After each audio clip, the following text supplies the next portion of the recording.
All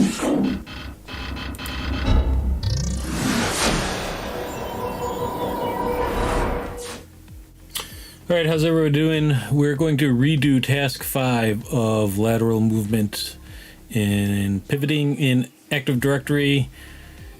Last night's stream, as per usual, was a debacle. And so this is one of those day after redemption streams. So the major problem last night was that apparently if you copy and paste command snippets from Linux into like a Windows reverse shell, which is what we're doing, and they have line breaks in them, the line breaks will cause the commands to execute prematurely. And I had ChatGPT explain it to me. Let's see here. When you paste commands into a reverse shell, especially on Windows, the shell might interpret the paste operation in a way that causes it to execute part of the command prematurely. This can be due to several reasons, and they give 4 reasons, the first of which was what we encountered. Line endings. Different systems interpret line endings differently. Windows uses /r/n carriage return and line feed for new lines, while Unix-based systems use /n line feed only. When you paste a command, the shell might interpret /r or /n in a way that causes the command to execute midway, and that's exactly what happened. Why nobody talks about this more often, told me about this, how come I didn't encounter this in any of my previous tasks or education? I have no idea how something like that could be overlooked, but yeah, so here we are. So we're redoing the stream because that took a while to troubleshoot.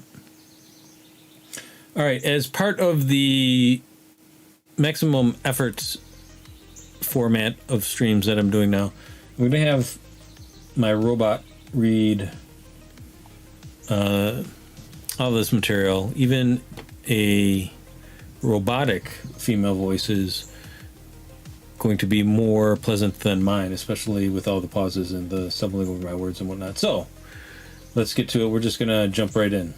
By alternate authentication material, we refer to any piece of data that can be used to access a Windows account without actually knowing a user's password itself. This is possible because of how some authentication protocols used by Windows networks work. In this task, we will take a look at a couple of alternatives available to log as a user when either of the following authentication protocols is available on the network. NTLM authentication. Kerberos authentication. Note, during this task, you are assumed to be familiar with the methods and tools to extract credentials from a host. Now, this was a little daunting to me. They assume that we will be familiar with the methods and tools to extract credentials from a host using Mimkatz.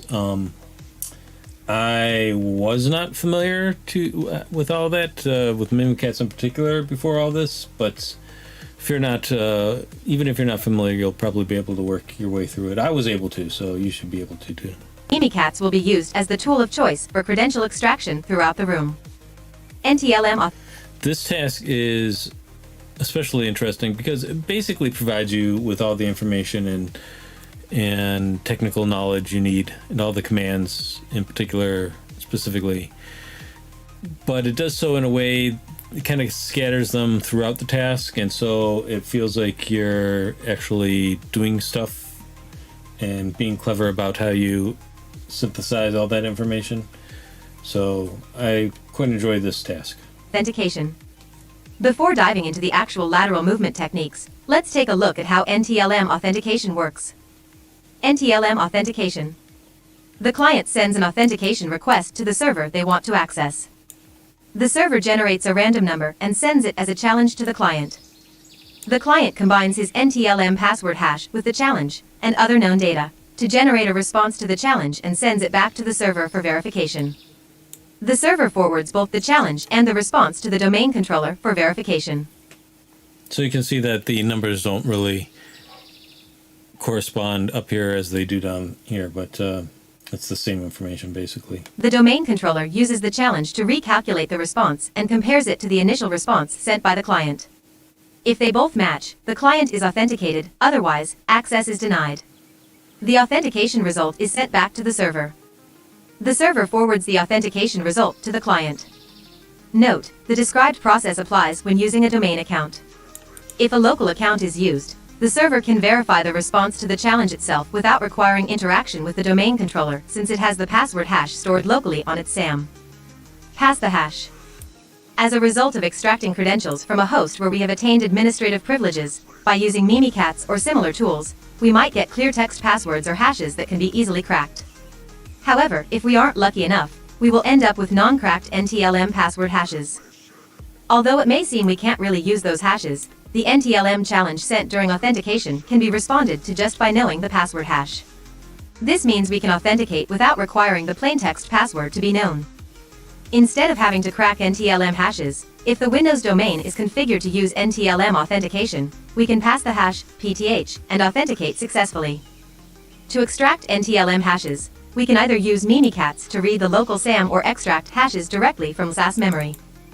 Extracting NTLM hashes from local SAM. This method will only allow you to get hashes from local users on a machine. No domain users' hashes will be available. Extracting NTLM hashes from SAS memory. This method will let you extract any NTLM hashes for local users and any domain user that has recently logged onto the machine. Let's pause there. I had to ask chat what LSAS stood for. Let's see if I can find it again real quick. LSAS, Local Security Authority Subsystem Service, memory refers to the memory used by the LSAS process on a Windows operating system. LSAS is a crucial component in the Windows security architecture and is responsible for enforcing security policies, handling logins, managing user authentication, and generating access tokens. It plays a vital role in the overall security and functionality of the Windows operating system.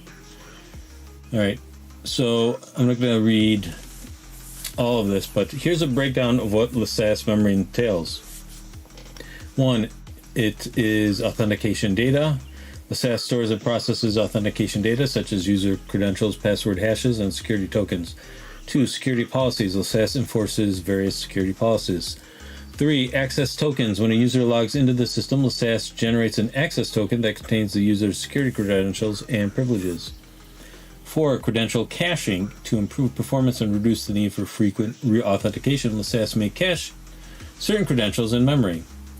5. Did I say 4 already? 5. Kerberos tickets. In environments that use the Kerberos authentication, LSAS manages Kerberos tickets, which are used to authenticate users and services in a network. And 6. Active Directory interaction.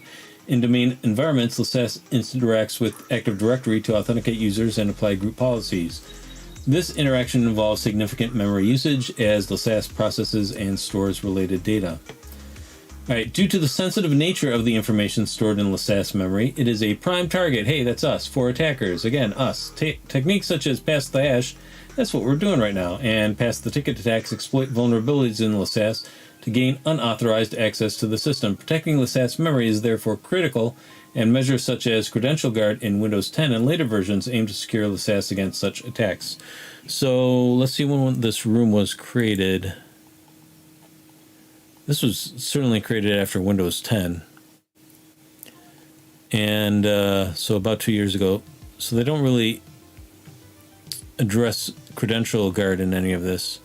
But as I understand it, this is still a viable method. As I mentioned previously, the Cyber Mentor, and his real name escapes me, recently appeared on David Bobble, basically compromising Active Directory, and he said you'd be surprised at the stuff he finds in the wilds. Active Directory is insecure out of the box in many ways. That's my understanding. In summary, LSAS memory is the memory used by the LSAS process to manage and enforce security process, authenticate users, and handle security-related data. Its security is vital for the overall protection of the Windows operating system and its users. And this is why I don't attempt to read or even talk too much while I'm doing this. I take a medication and its side effects are verbal dysphagia and octopus legs. So it may be the medication. Anyways, here we go. Can then use the extracted hashes to perform a PTH attack by using Mimikatz to inject an access token for the victim user on a reverse shell, or any other command you like, as follows. Notice we use token revert to re-establish our original token privileges, as trying to pass the hash with an elevated token won't work. This would be the equivalent of using run as/net only, but with a hash instead of a password, and will spawn a new reverse shell from where we can launch any command as the victim user. To receive the reverse shell, we should run a reverse listener on our attack box. Interestingly, if you run the Huami command on this shell, it will still show you the original user you were using before doing PTH, but any command run from here will actually use the credentials we injected using PTH. So that's familiar to us. Run as has the same, I don't know if you would call it a glitch. We're using it in ways it wasn't intended to be used, so I'm not sure it's called a glitch, but you get the same effect with run as, where it seems like you're logged in as one user, but the credentials are injected. Passing the hash using Linux.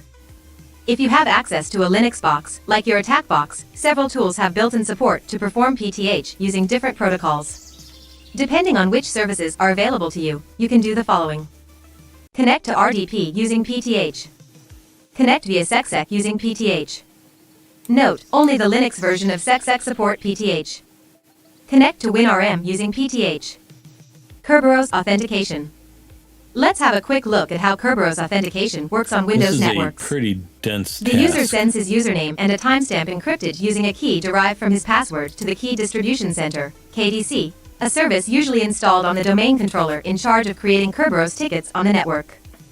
The KDC will create and send back a ticket granting ticket, TGT, allowing the user to request tickets to access specific services without passing their credentials to the services themselves. Along with the TGT, a session key is given to the user, which they will need to generate the requests that follow. Notice the TGT is encrypted using the KRBTGT account's password hash, so the user can't access its contents.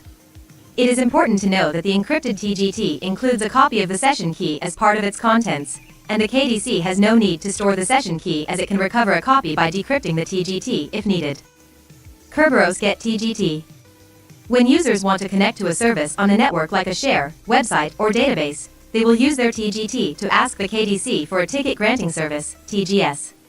TGS are tickets that allow connection only to the specific service for which they were created. To request a TGS, the user will send his username and a timestamp encrypted using the session key, along with the TGT and a service principal name, SPN, which indicates the service and server name we intend to access. So you may be able to infer that Kerberos is way more complicated than NTLM, and therefore probably more secure, right? So Kerberos is what you're most likely to encounter. How NTLM is basically a vestigial system to fall back on if certain computers on the network can't or don't support Kerberos. And I think in many instances, NTLM is it's active, for lack of a better word, by default. It's present in the system and is a viable path for exploitation. And yeah, if you have the option, I would go after NTLM. As a result, the KDC will send us a TGS and a service session key, which we will need to authenticate to the service we want to access. The TGS is encrypted using the service owner hash. The service owner is the user or machine account under which the service runs. The TGS contains a copy of the service session key on its encrypted contents so that the service owner can access it by decrypting the TGS. Kerberos get TGS. The TGS can then be sent to the desired service to authenticate and establish a connection. The service will use its configured account's password hash to decrypt the TGS and validate the service session key. Kerberos authenticate. Pass the ticket. Sometimes it will be possible to extract Kerberos tickets and session keys from SAS memory using Mimikatz. The process usually requires us to have system privileges on the attacked machine and can be done as follows. Notice that if we only had access to a ticket but not its corresponding session key, we wouldn't be able to use that ticket, therefore, both are necessary. While Mimikatz can extract any TGT or TGS available from the memory of the SAS process, most of the time, we'll be interested in TGTs as they can be used to request access to any services the user is allowed to access. At the same time, TGSs are only good for a specific service. Extracting TGTs will require us to have administrator's credentials, and extracting TGSs can be done with a low-privileged account, only the ones assigned to that account.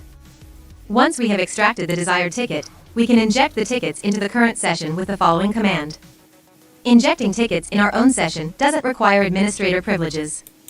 After this, the tickets will be available for any tools we use for lateral movement. To check if the tickets were correctly injected, you can use the CLIST command. Overpass the hash / pass the key. This kind of attack is similar to PTH, but applied to Kerberos networks. When a user requests a TGT, they send a timestamp encrypted with an encryption key derived from their password.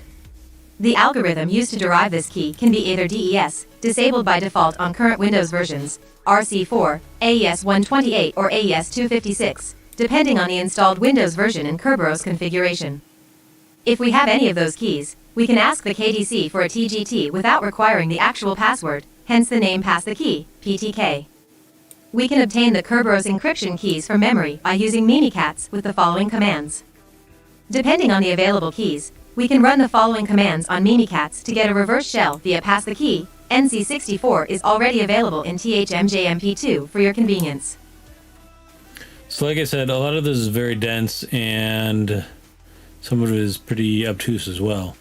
So I'm hoping to create a couple of posts on Cyberspaceman Mike that kind of better delineate a lot of this, explain the process, the whys, not just the hows, and also a bunch of the troubleshooting I had to do and the solutions I was able to affect. If we have the RC4 hash. If we have the AES 128 hash. If we have the AES 256 hash. So these are different Notice that when using commands. RC4, the key will be equal to the NTLM hash of a user. This means that if we could extract the NTLM hash, we can use it to request a TGT as long as RC4 is one of the enabled protocols. This particular variant is usually known as overpass the hash O.H. To receive the reverse shell, we should run a reverse listener on our attack box. Just as with PTH, any command run from this shell will use the credentials injected via Mimikatz. Let's get to work. To begin this exercise, you will need to connect to THMJMP2 using the following credentials via SSH. User, za.tryhack.com/t2_felicia.dean. Password, ilov3thm. These credentials will grant you administrative access to THMJMP2, allowing you to use Mimikatz to dump the authentication material needed to perform any of the techniques presented during this task. Alright, so we're going to do pass the hash. We're going to assume that NTLM is one of the fallback options for this network, and we're going to go in through the easiest route, which is compromising NTLM protocols. All right, what's the password here?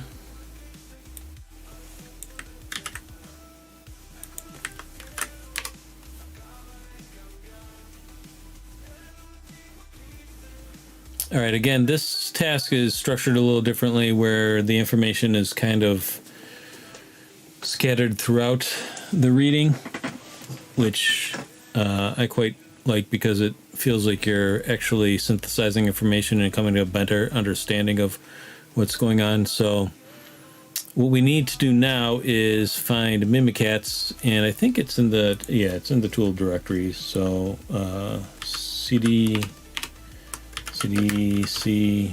Again, I did this just last night, but I ran into so many problems. I want to do a cleaner execution this time around. And if we dir, there isn't Mimikatz. And I encountered this once before where it was just kind of missing from the computer. Like somebody just deleted it, and this is a shared network, so. Well, that's disappointing.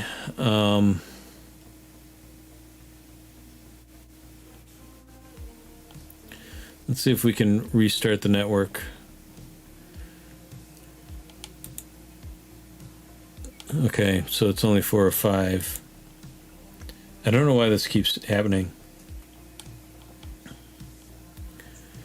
I suppose we could. We can't. I mean, we can't do. This is all about Mimikatz. So if Mimikatz is not here in the directory, we're gonna just have to abandon the task, and by extension, the stream.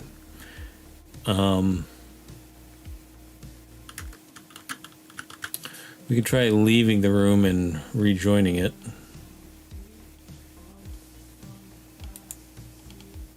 Oh, this is very frustrating. I assume somebody's, just vandalizing the server by deleting things off of it.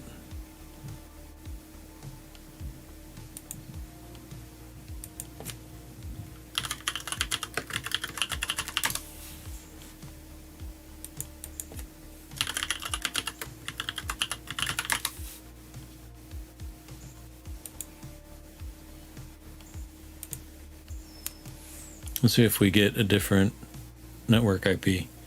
All right, so that's good. So maybe this computer will have the requisite tools we need. We're going to have to sudo kill all open VPN. We're going to have to generate a new open VPN configuration file. Are we... Okay, it's not started yet. But I think we can still get the configuration file. Although I probably should have regenerated. Let's regenerate it just in case. And I made a point of doing all this open VPN stuff before the stream started, so that I wasn't wasting anybody's time. But TrackMe is wasting our time. And so I pass the losings on to you.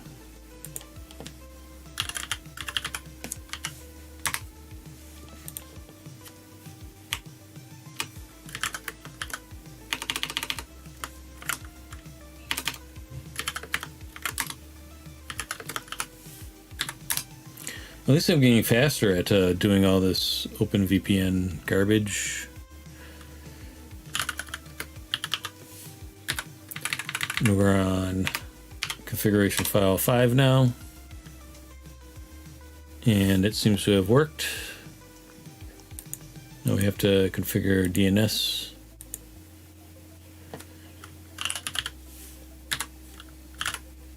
No.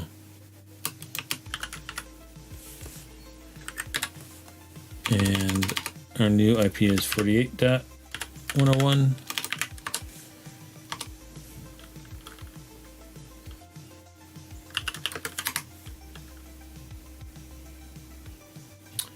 What?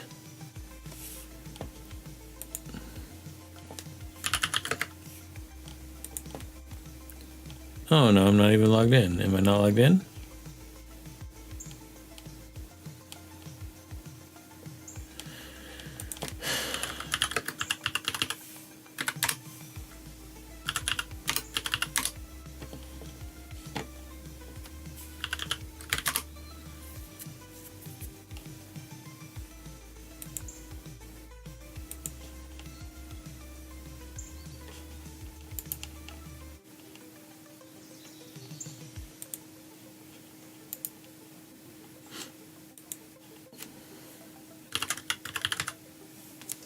Where are we on now? 6?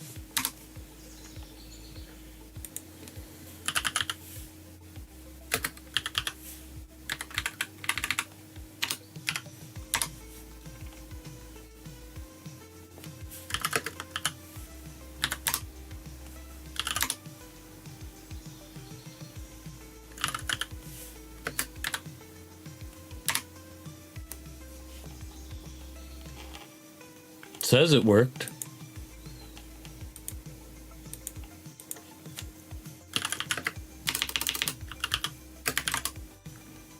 Okay, the interface is there.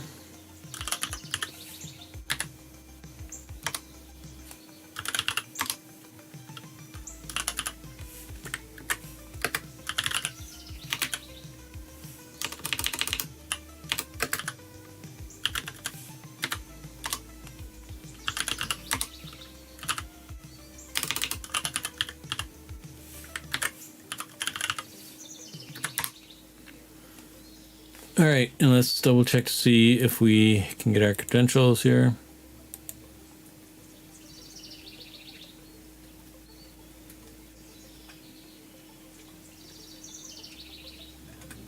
If you're just joining us, when we SSH'd into THM Jump 2, we found that Mimikatz the executable that we need to complete this task was deleted from the server, so we left the room and then rejoined it and restarted the network, and now we're restarting all our open VPN connection stuff and whatnot and configuring DNS, and it doesn't seem to be working yet. Network uptime is 4 minutes. So I don't know why this isn't. If we do NS lookup, we're going to get either a false negative or a false positive. Either way, it's false most of the time, so.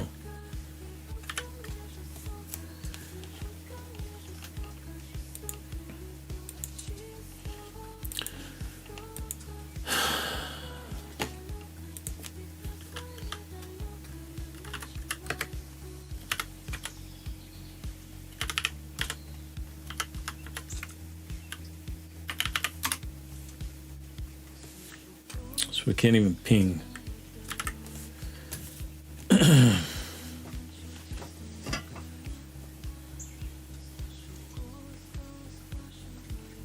Let's just put in our vote now, because I have a feeling we're going to have to reset this.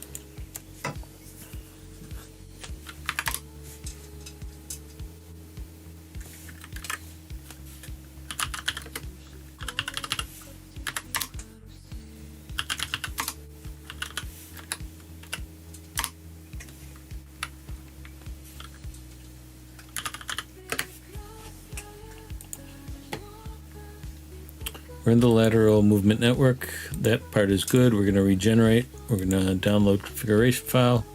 Again, this is the third or fourth tab we've done this tonight. I don't want to look at it. I just want to rename it.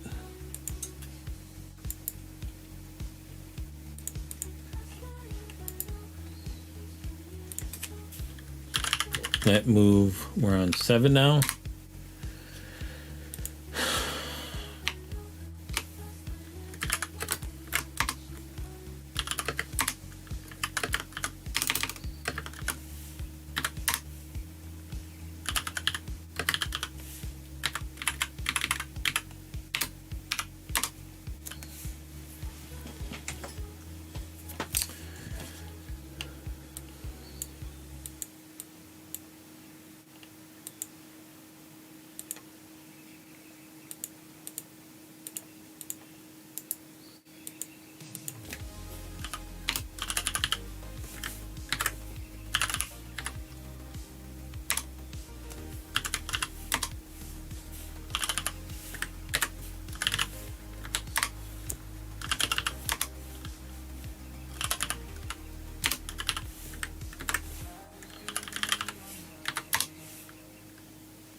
Everything is the worst.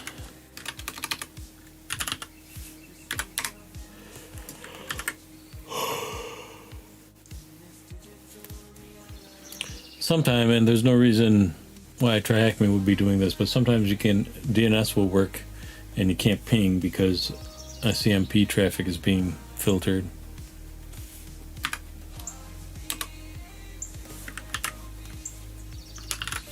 Do I have the right?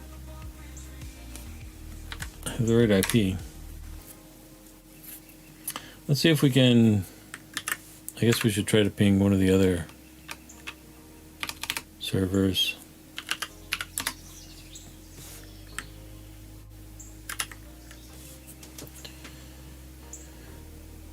All right, so we were able to, again, if you're just joining us, I've been repeating myself as people warp in and out of the stream. So we had everything set up. We SSH'd into THM jump 2, and we changed the directory to our tools directory because we needed to use Mimikatz for this task, and they've left. So, all right, never mind.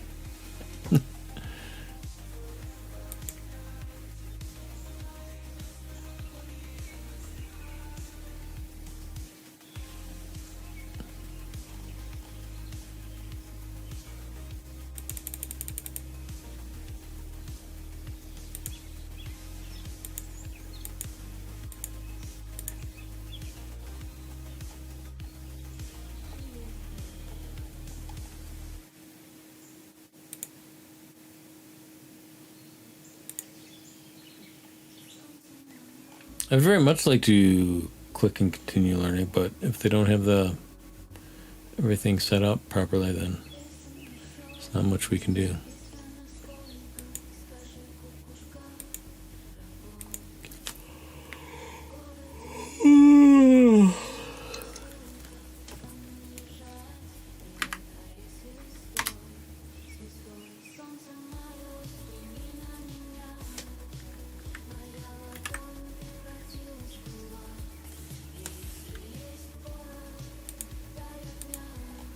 I think Try Hack Me is messing with me.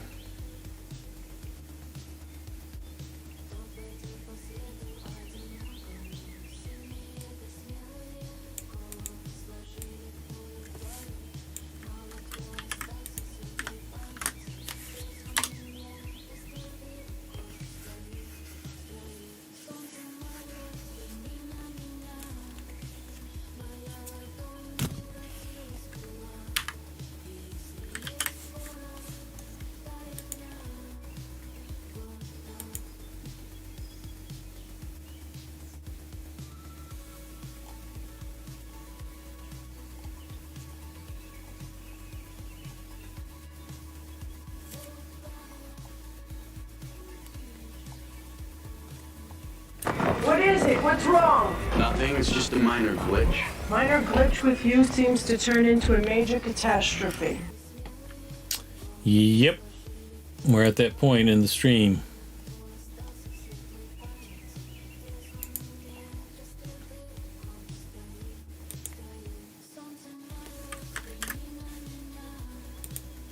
Oh, that really clears it. It's not what I was looking for.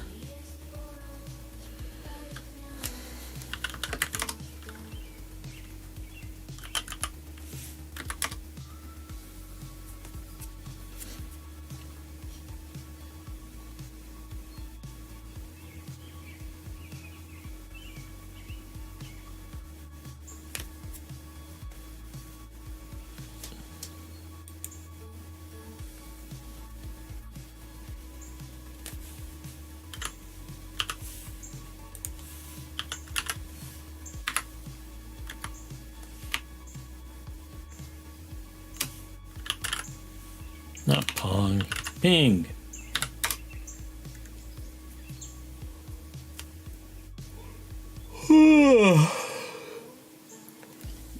Excuse me. Instead of repeating myself, I'm just gonna type in what's going on. Alright, so we SSH'd into THM jump 2. Fortunately, it looks like someone vandalized the server because Mimikatz, which we need for the task, wasn't available in C tools.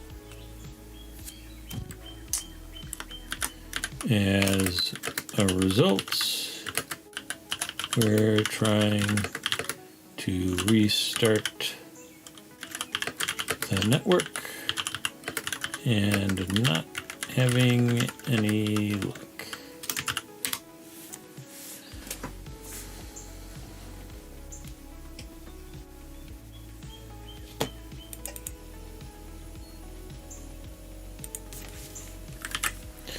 And you can see that we have OpenVPN set up and working, but we can't ping anything, and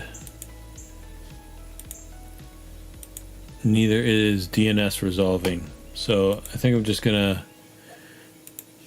it's gonna be another hour before somebody votes to reset the network at the very least. So, or it's gonna be at least an hour before I can vote to reset the network. So we're gonna probably end the stream early.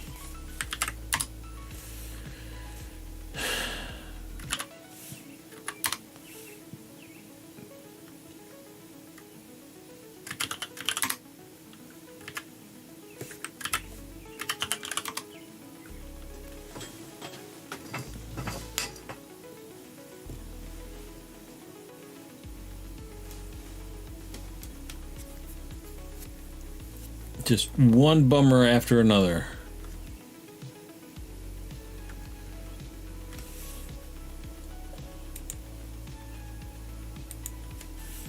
Let's try restarting OpenVPN one more time.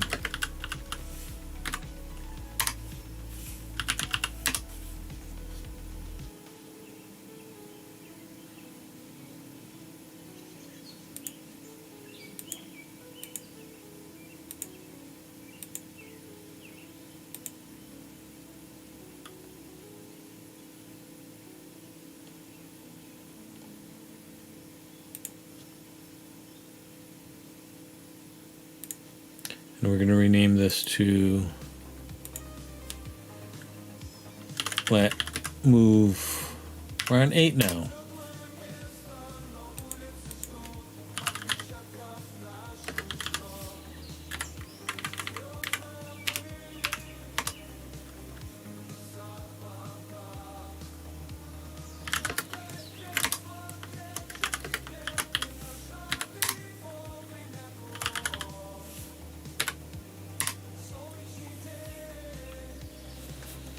And so that much is successful.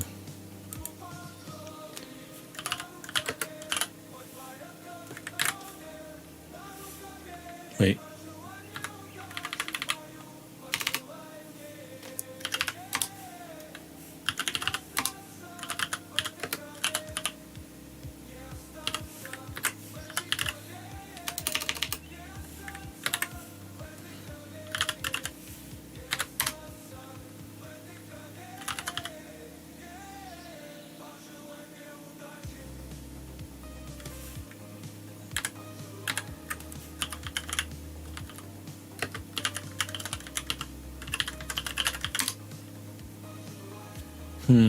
I'll have to check the tape and see if I auto-filled the wrong IP address, and maybe that's why it wasn't working. We'll see. I have it here correctly, at least. Yeah, it's not working. All right. How did my streak go from 3 to... Oh. Why is it 3 here and only 2 here? What if we had to refresh the page in order to get the proper OpenVPN configuration file to work? Wouldn't that be something? Yet another thing to add to my troubleshooting repertoire.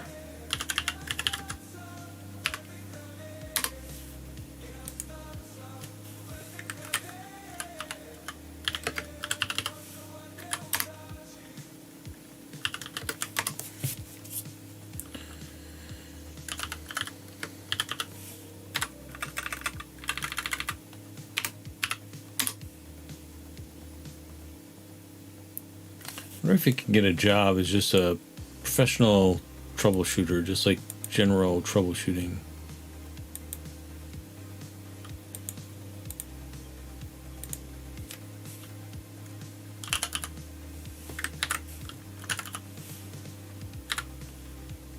That's the correct IP.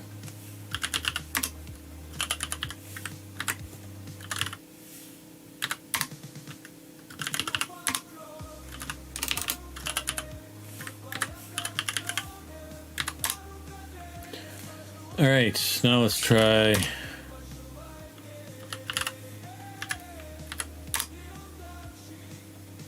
Yeah.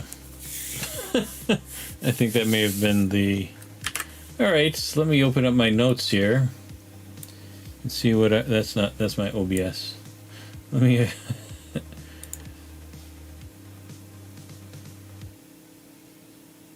Why? Okay.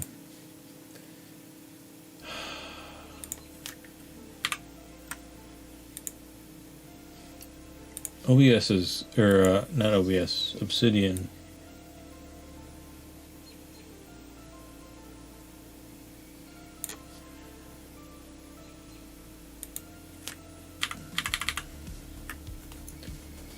I can't move Obsidian.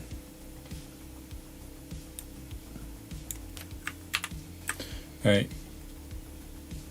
Let me move it over here. So far with this room, or this task particularly, we've learned don't ever, never, ever hit Control C. Because not only will it jump you out of your command line, it will jump you out of your reverse shell. And then most importantly, copying and pasting command snippets to your reverse shell that have line breaks in them will ruin everything. Everything. And then the other thing is, don't just regenerate your OpenVPN config files. Make sure you refresh the page as well. Life lessons for your health. All right. Mentally, I was all ready to like just give up on this. So now I gotta get my head back in the game.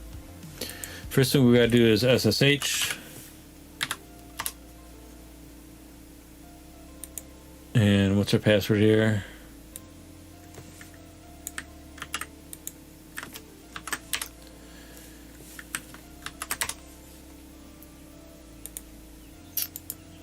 Copy selection. Paste clipboard. And we're in.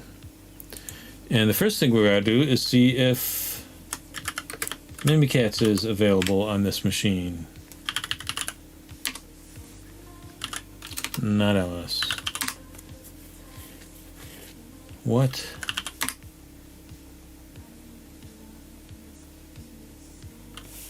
Why does this look so weird? Well, bottom line is Mimikatz is here again. Yay! So the first thing we're going to do is just run Mimikatz. What's Kirby? Toby Beck, Felicia Dean. Alright. Let's see if I can spell it right for once. Yay, I did it. Alright, again, this task, not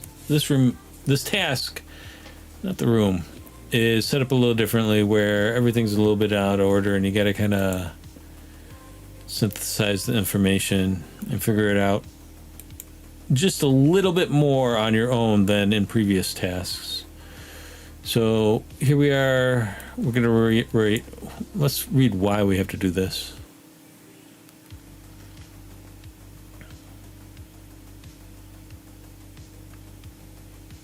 I'll consult with ChatGPT about the how later on.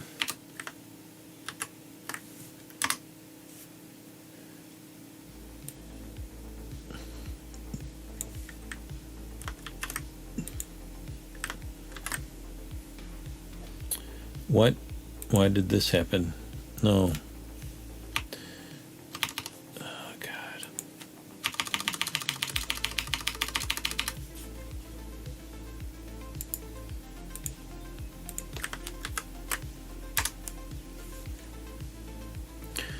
All right, now the important command we want to run is this one, and see if you can spot Toby's information as this scrolls by. Yep, there it is. It's towards the top. And also, at least the second time I can see it. more towards the bottom here. So what we're looking for is his NTLM hash. Here's Toby Beck. Here's an NTLM hash. Now I've done this previously, so I have a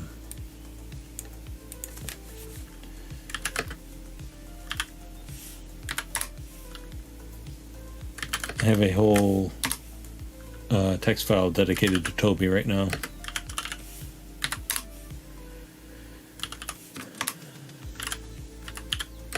And I called him Toby too, so can we just remove it with the, or can we rename it with the move command?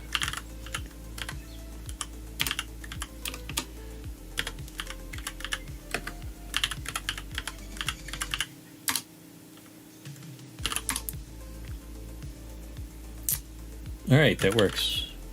Nano.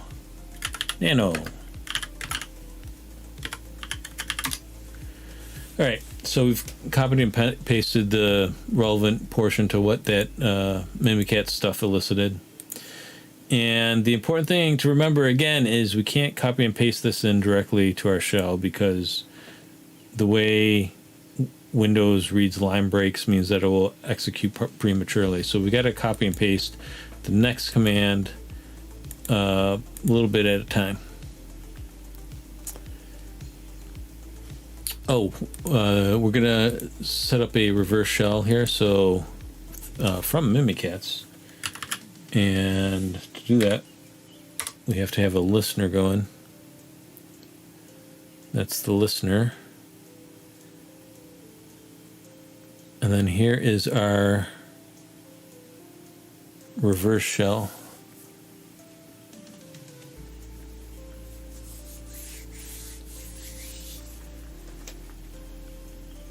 Okay, and this is why we used token revert previously. Wait.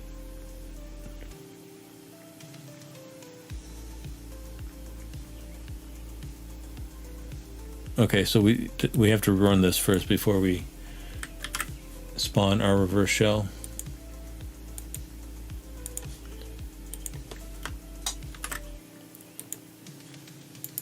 You know what? I'm only going to ever copy and paste using the right key from now on.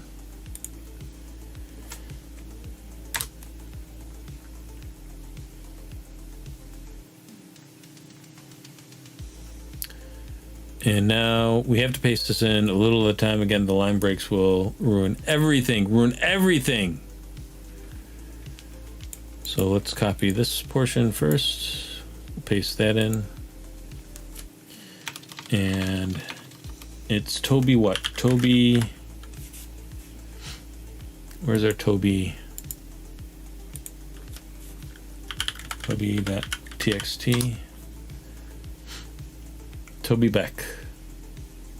And I think this one here is extraneous. We don't need that. Toby Beck. Now I'm going to copy and paste just this, because there's a line break. Line breaks break everything.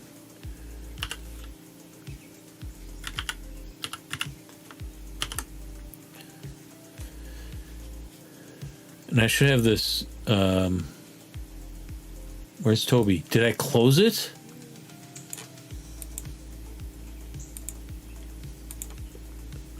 Sometimes, you know, if I were in charge of things, I would make the rename and close buttons further apart from there. I'd have some sort of spacing in there. All right. Or is it just... Okay, no, it's still there. All right, never mind. We just can't see it because everything's so cramped. Let's rename these so we can read everything. Creds. This is what? HM JMP2.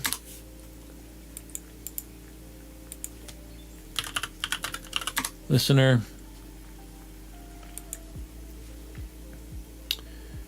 And here's our NTLM hash. I'm going to right click it because Control C ruins everything just like line breaks does.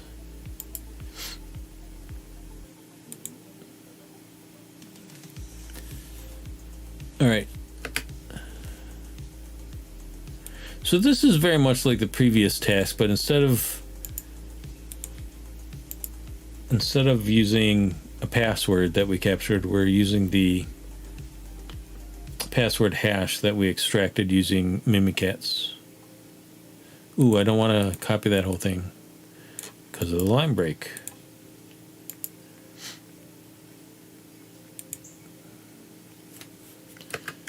And the rest I'll just type in manually. Our IP has always been 10.50.65.10, but I'm going to double check that because we've come this far.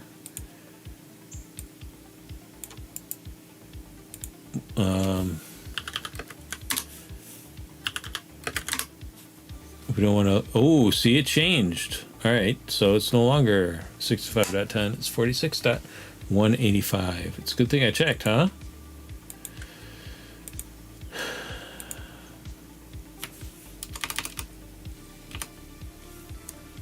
$48.185. What was it? 46.185.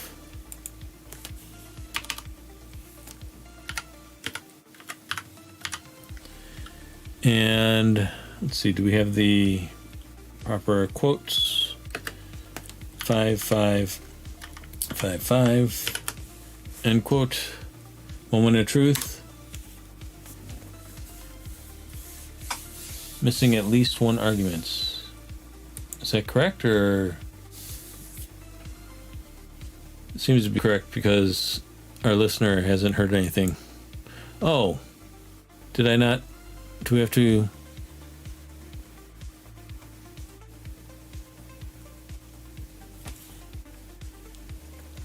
NTLM, what are we missing there?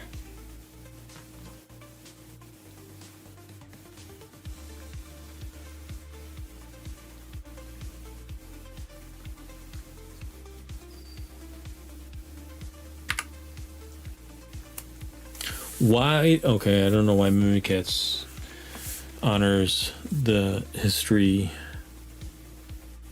but whatever. Path, user, Toby Beck. Domain, ZA/TryHackMe/NTLM. Run C tools NC64. That's a reverse shell. Attacker IP 5555. End quotes.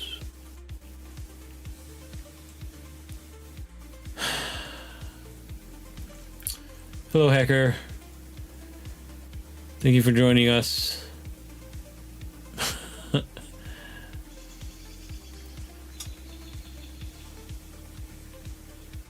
I'm a little bit stuck. This worked previously for me.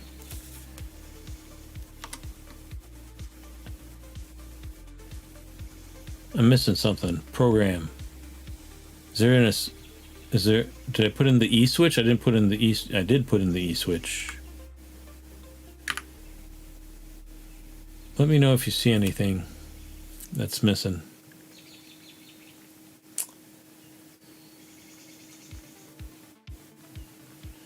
I am not to the point where I'm doing CTFs.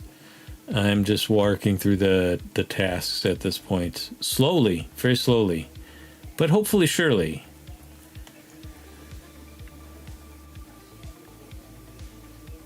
I take it you were able to solve it?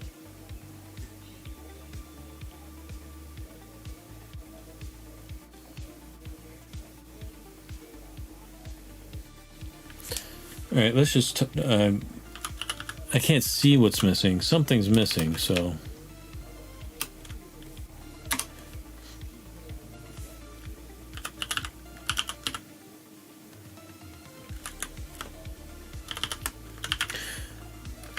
Yeah, I saw that it was new, but again, I'm not to the point where I'm solving hardly anything.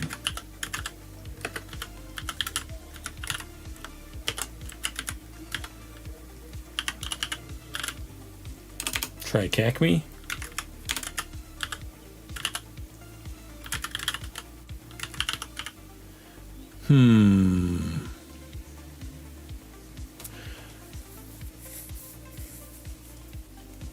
Neither do I. That's that's why I'm running through this task. All right, here's my theory.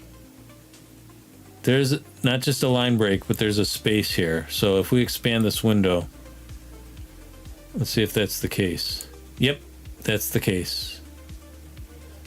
All right. I wish I could make money just troubleshooting my own mistakes. The mistakes I create, the problems I create. Can I make money troubleshooting those? All right, so this is a... It's not just a line break. There is a space there. Let's go to our Toby text to get the hash. Nope, it's not what I wanted.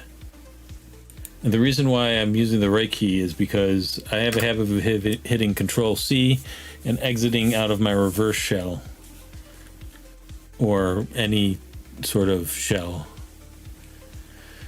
All right, run, not rin, run, not run, slash run, C, tools, C64.exe. But I do hope to start in on trying to do some CTF soon, and I'm trying to get a team together. And if you'd like to be on our team, please visit the Discord. I've started I don't know what you call it, a room, thread, whatever there, so that everybody can join up and we can be a super duper hacker CTF team. Attacker IP, what's the new one? 10.50. Is it 46? 46.185. 555. I have these. I just have like a Tozo. I don't know. It's one of those Amazon brands where they just throw a bunch of letters together and make a word. I do have some Sennheisers, but they're busted, and I'm in the process of repairing them. This looks good to me. Speak now or forever hold your peace if you viewing think that it looks okay or not. Yay! What's our listener say? Is our listener happy with that? 5, 4, 3, 2, yay! And anytime we successfully pop a reverse shell, we get a hack the planet. Hack the planet. All right. This would be the equivalent of you using runAs/net only, but with a hash instead of a password. I highly recommend the Sennheisers that I have too. They're an older model because the newer models are smaller and uncomfortable. So they kind of made a worse product. So you got to go on eBay to find the Sennheisers that are good. All right. So we're doing past the hash. And we're at this point. This is a very short task if you can... if, unlike me, you can get through it without making too many mistakes. These credentials will blah blah blah. Using your SSH session, use Mimikatz to extract authentication material and perform pass the hash, pass the ticket, or pass the key against domain user Toby T1 Toby Beck. And we've done that already. Once you have a command prompt with his credentials loaded, this is the part I don't really get. Use WinRers to connect to a command prompt on THM-IIS. Since T1 Toby Beck's credentials are already injected in your session as a result of any of the texts, you can use WinRers without specifying any credentials, and it will use the ones available to your current session. All right, so we're still on. This IP means that we're still on THM jump 2, so we just have a reverse shell into THM jump 2. And now we're going to move on to the THM. We're going to pivot to the THM IIS box. All right, right click. That was close. I almost tried to type in my commands here. All right. We will find a flag on T1 Toby Beck's desktop on okay. When Rosera, the username or password is incorrect. What? No. We shouldn't have to use a password.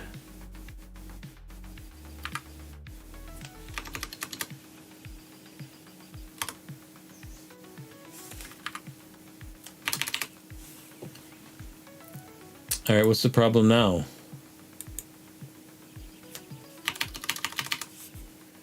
Any guesses?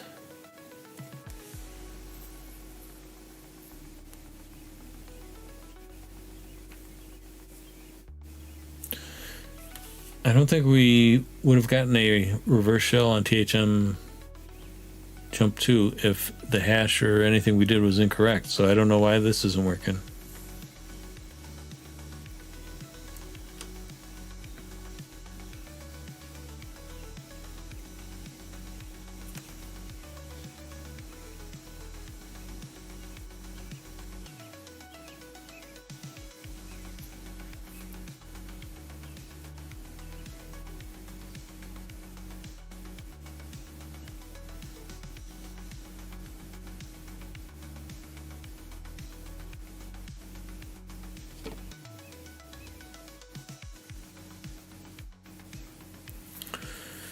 Any thoughts? We may have shouted hack the planet prematurely.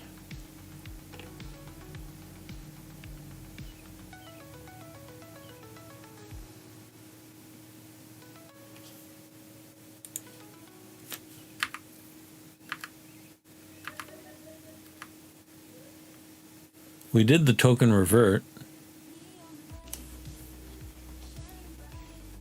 Did we miss a step? I don't think we missed anything. We did everything. Wait.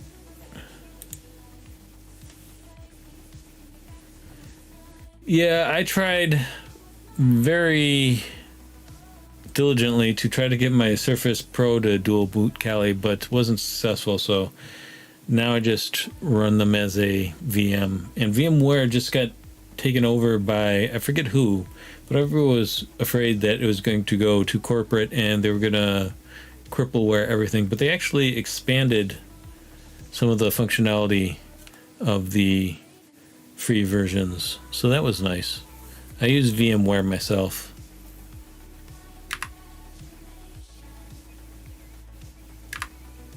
Yeah, we did all the Mimicat stuff. Oh, we didn't do the LSAD. Oh, okay, we didn't do all the... We missed a command in here. Let's just run it and get a new command prompt. If we start all over, will it undo the damage we've already done? There's only one way to find out.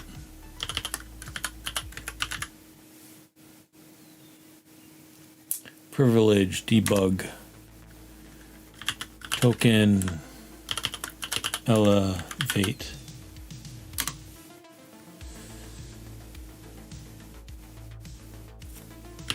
LSAD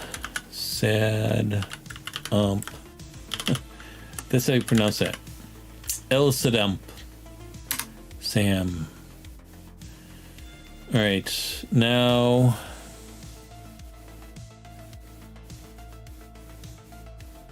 oh, are these two different methods? These are two different methods, so they're not necessarily.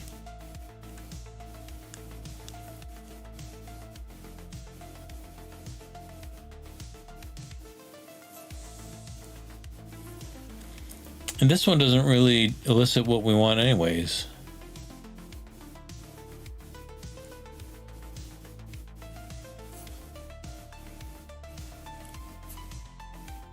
Seems like the only one is the Lassess memory. What in particular do you hate about VMs? I find them... I like them. They make me happy. To the extent that anything makes me happy. Alright, let's see if we can...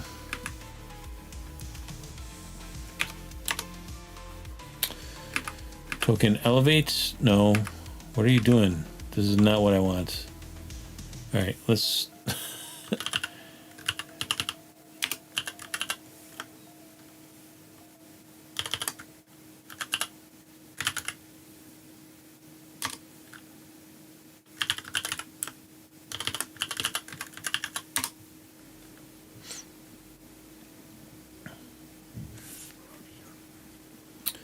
Okay, impersonated, that sounds good. That sounds like something we would want to do as intruders. This one I'm just going to copy and attempt to paste.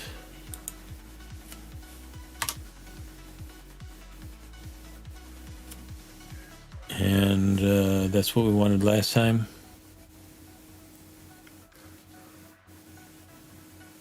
We can then use the extracted hash to perform a pass the hash attack by using mimcast inject an access token for the victim's user on a reverse shell or any other command you like as follows.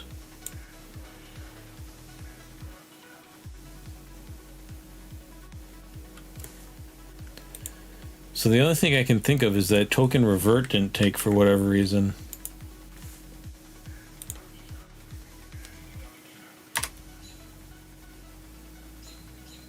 This is the same output we got last time, so I don't know what's up with that. And this we gotta pass in, you know what, we should start a new listener before we...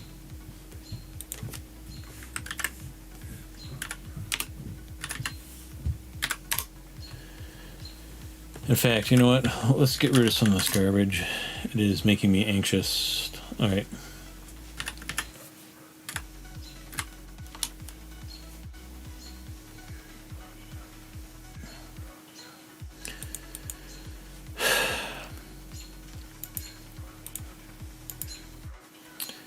Maybe the one wasn't superfluous? Oh, did we not?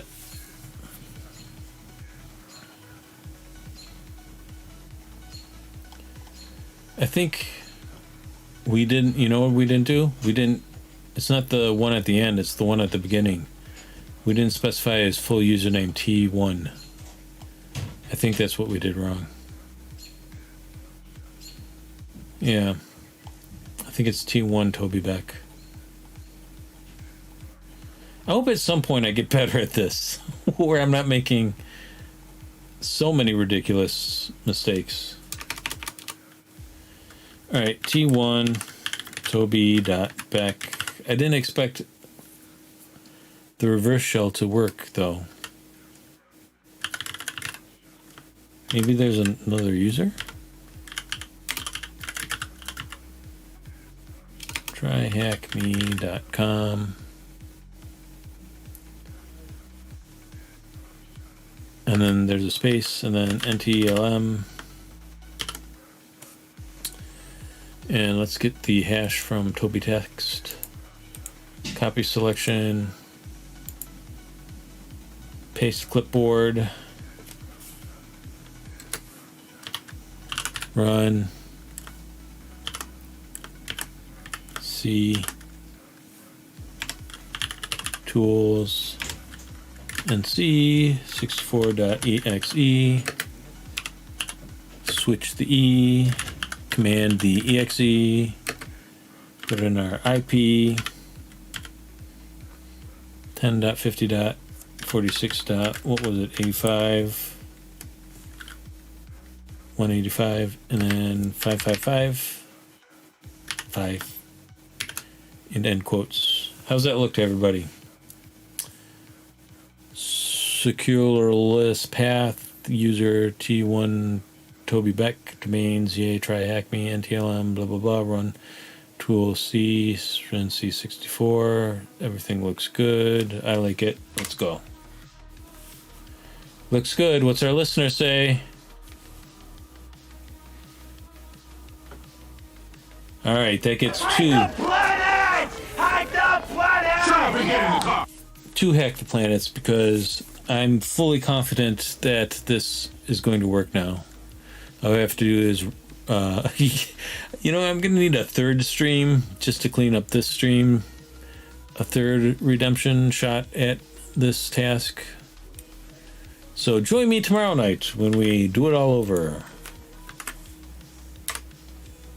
Alright, so it worked. Alright, and now we just have to CD into his desktop.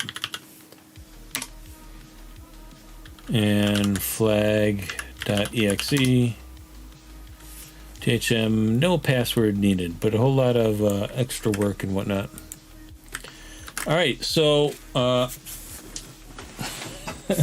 added so much to my troubleshooting repertoire just from this task alone. Let's refresh our memories one more time. Don't never, ever, never hit Control C because that will jump you out of your reverse shell. Copying and pasting command snippets to your reverse shell that have line breaks in them will ruin everything. You ruin everything, ruiner. And don't just regenerate your OpenVPN config files. Make sure you refresh the page as well. All right, so I think I probably screwed this up earlier and wasn't able to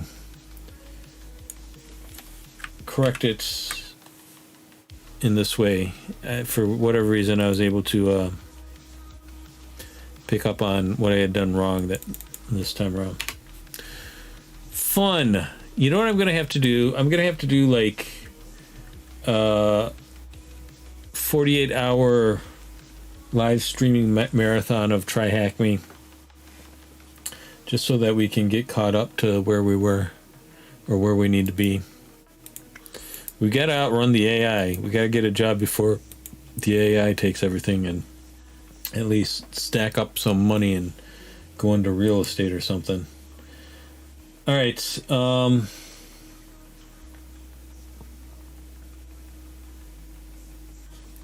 Reading a Kaspersky warning. Here we go.